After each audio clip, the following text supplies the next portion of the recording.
안녕하세요, 여러분. 제리입니다. 제가 오늘 가져온 건 바로 이 멜빵 바지예요.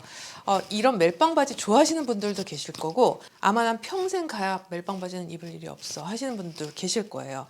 이 멜빵 바지의 유래는 제가 좀 이따가 말씀을 드리겠지만, 이 작업복 자체지 않습니까? 그렇기 때문에 작업할 때도 좋지만 사실 패션 아이템으로 상당히 좋다고 생각을 해요. 저는 예전부터 이 멜빵 바지를 좋아해서 되게 여러 번 구입을 했었거든요. 근데 실패하는 경우가 굉장히 많이 있었어요. 그러니까 내 몸에 맞지 않아서 이 멜빵 바지를 예쁘게 입기가 쉽지 않더라고요.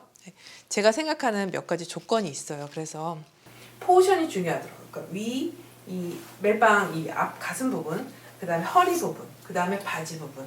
여기에 포션이 딱 이렇게 적당한 비율로 맞춰져 있어야 이게 너무 짤막해 보인다거나 너무 통짜 같다거나 이런 느낌을 좀 덜 줄 수 있구나 그런 생각을 했거든요. 그래서 지금 같은 경우에는 제가 이렇게 다리를 벌려보면 다리 아랫부분이 상당히 여기 많이 내려와 있잖아요. 미뒤가 이만큼. 그런데 이런 작업복은 이렇게 미뒤가 많이 내려와야 또 그 맛이 있어요. 그런데 제가 원래 입던 그 바지는 내가 디자인이 너무 예뻐서 그때 엄청 고르다가 이걸 샀어요.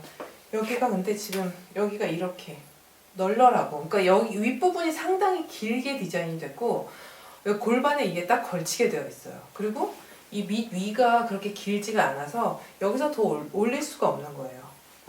이걸 더 이렇게 당겨서 할 수가 없어. 그러다 보니까 이게 그냥 널널한 채로 이렇게 내려오는 게 자연스러운 건데 되게 입을 때 좀 뭔가 옷이 막 벗겨질 것 같고 약간 불안하고 답답하고 이런 게 있더라고요.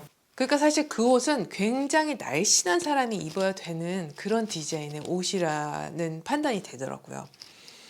두 번째는 또 뭐가 있냐면 뭘 생각해야 되냐면 이런 옷을 입을 때는 엉덩이 부분의 디자인을 잘 봐야 되더라고요. 어디가 뭐 허리야 엉덩이야 이런 구분이 잘 가지 않도록 이게 통째로 되어 있기 때문에 뒤에서 봤을 때 엉덩이가 끼면 그 엉덩이가 끝난 부분부터가 내 다리처럼 보이는 거죠. 그래서 상당히 다리가 짧아 보일 위험이 있어요. 엉덩이 부분이 조금 널널한 디자인이 확실히 입었을 때 날씬해 보이기도 하고 길쭉해 보이기도 하고 다리가 짧아 보이지 않더라. 만약에 엉덩이가 좀 타이트한 디자인으로 나오잖아요. 그래서 내 엉덩이의 실루엣이 드러나. 그러면 이 바지는 다리가 엄청 짧아 보일 수가 있는 거예요. 위를 보면 엉덩이가 많이 널널하지는 않아요. 그래서 이렇게 제 엉덩이가 어디 있는지 알 것 같죠? 그 엉덩이가 여기 있다는 걸 아니까 다리가 더 짧아 보일 것 같아. 원래 짧은 거 아닙니다. 이 바지는 지금 이 엉덩이 부분에 다트가 들어가 있어요. 양쪽으로. 그래서 이렇게 옆에서 보면 좀 날씬해 보이지 않나요? 여기 허리가 이렇게 잘록해 보이잖아. 여기가 조금 잘록해 보이면서 엉덩이는 커버가 되는 거죠. 굉장히 널널한데 제 엉덩이 어디인지 모르겠죠. 네. 안 보이기 때문에 내 엉덩이가 뭐 처졌는지 튀어나왔는지 납작한지 이게 보이질 않는 거죠. 그 대신 여기가 잘록하게 들어가기 때문에 엉덩이가 지금 더 많이 나와 보여요. 실루엣이. 그러니까 내 엉덩이가 제 이 힙이 예쁜 F힙이 아닙니다. 그런데 여기가 좀 튀어나와 보이죠. 그리고 여기서 툭 떨어지다 보니까 다리가 안 짧아 보인다는 거. 내 다리가 어디서 시작됐는지 아무도 모르겠다면시롱.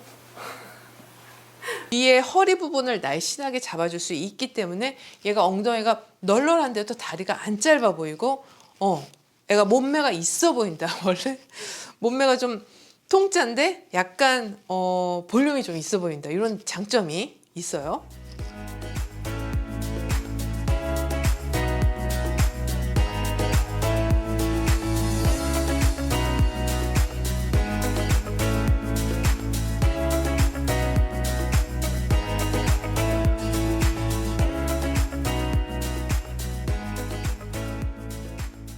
그런데다가 제일 좋은 거는 또 뭐가 있냐면 이 옷이 작업복이고 뭐 질기고 뭐 청이야 뭐 이런 이유로 해서 우리가 입을 일은 별로 없는데 우리가 뭐 진짜 광부들처럼 어디 거친 일을 하거나 막 진짜 질긴 옷을 입어야만 해 이런 작업을 하는 사람들은 아니니까요. 그런데도 이런 옷을 입으면 또 좋은 점이 뭐가 있냐면 이 가슴 부분 같은 경우에 탁 받쳐주기 때문에 노브라로 있을 수 있다. 사실 그거 되게 큰 장점이지 않나요?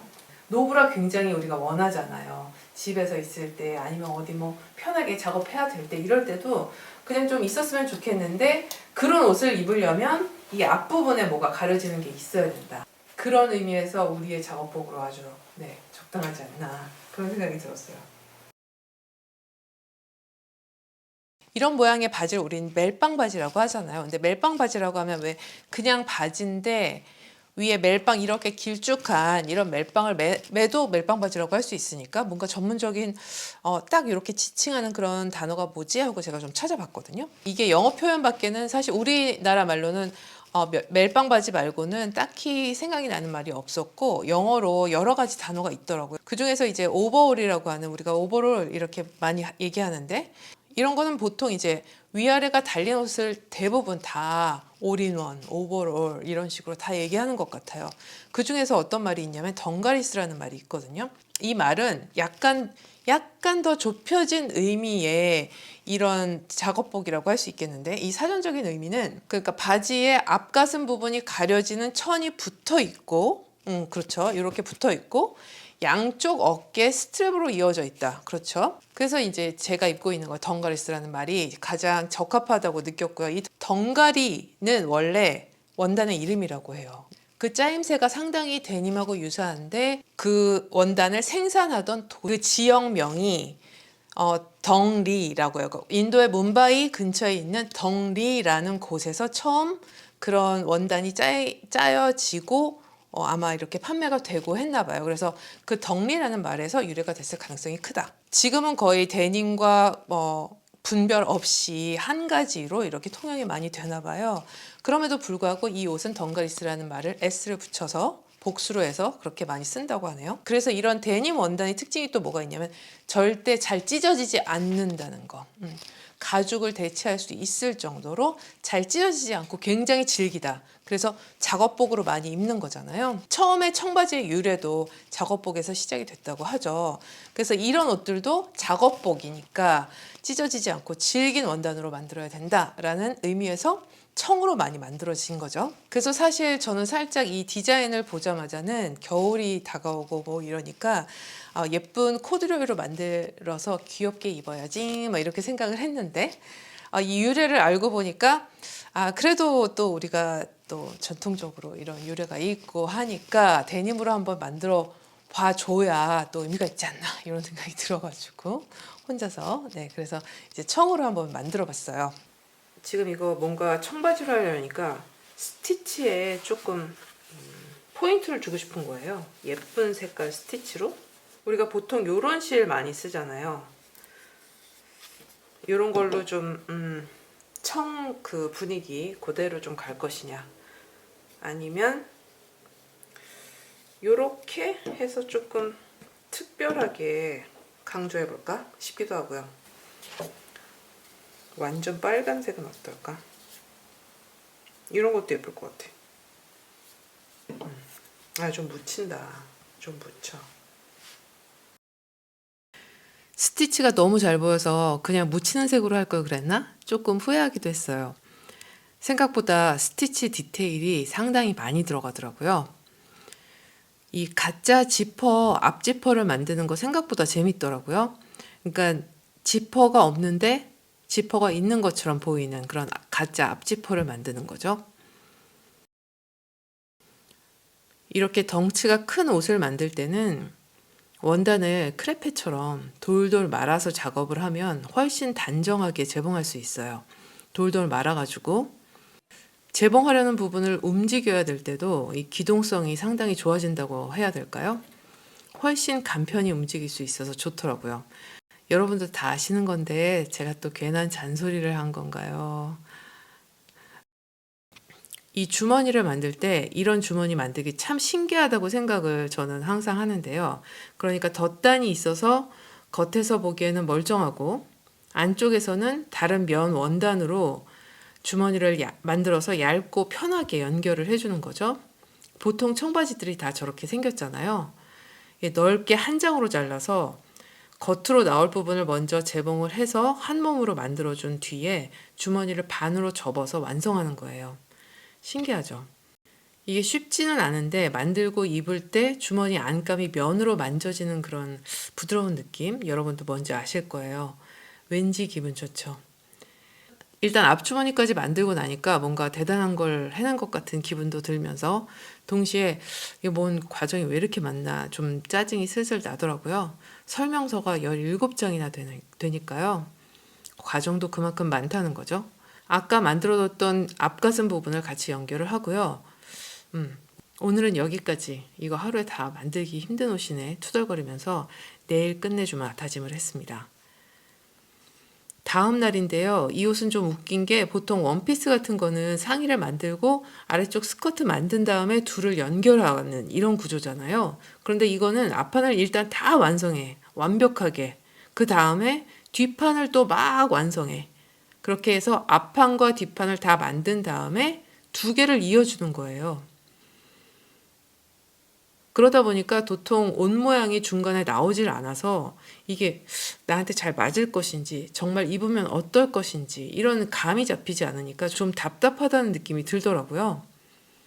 나중에 이거 옷 되는 거 맞니? 막 이런 생각도 들고요. 언제쯤 입어볼 수 있을까 고대했습니다. 결국에는 다 만들고 나서야 입어볼 수 있었어요. 아무래도 옷이 덩치가 크다 보니까 작업이 좀 힘들었고요.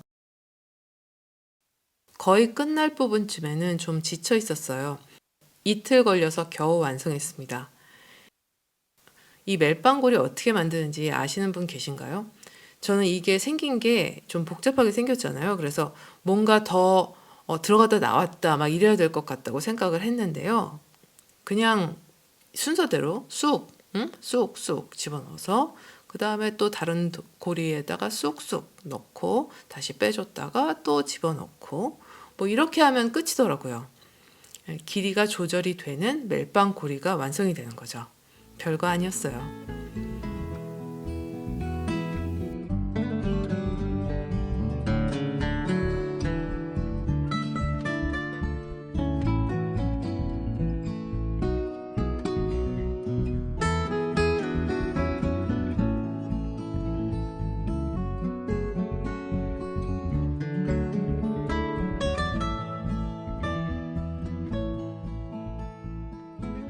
제가 이 바지를 만들면서 계속 느끼고 생각한 건 뭐가 있냐면 처음부터 상당히 치밀하게 계획하고 디자인을 했구나. 그래서 이렇게 된 순서가 있는 건데 내가 이거를 뭔가 패턴 없이 만들기는 정말 어려운 일이었구나. 그래서 내가 못 만들었었구나. 이런 걸 또 제가 깨달았어요. 내 몸이 어디가 굵고 어디가 얇아. 이런 게 안 보이는 또 이런 장점이 있는 대신 그 대신 너무 통째로 보일 수 있는 단점도 있기 때문에 보여줄 수 있는 이 부분은 최대한 여리여리한 옷을 입어야 된다. 저는 그렇게 생각하거든요. 그래서 쫙 달라붙는 이런 티셔츠 막 뭐 목폴라 이런 거 딱 달라붙는 이런 거 많이 입잖아요. 제가 가지고 있는 것 중에서 지금 제일 여리여리하게 보이는 이런 블라우스를 제가 지금 입었습니다. 저는 뭐 앞으로 이제 작업할 때 이 옷을 굉장히 자주 입을 수 있을 것 같습니다. 안에 뭐 옷만 갈아입으면 분위기도 많이 바뀔 수 있고 또 노브라로 있을 수 있고 편하니까. 네, 저는 그럼 다음 시간에 또 재미있는 영상 가지고 오겠습니다. 감사합니다, 여러분. 안녕.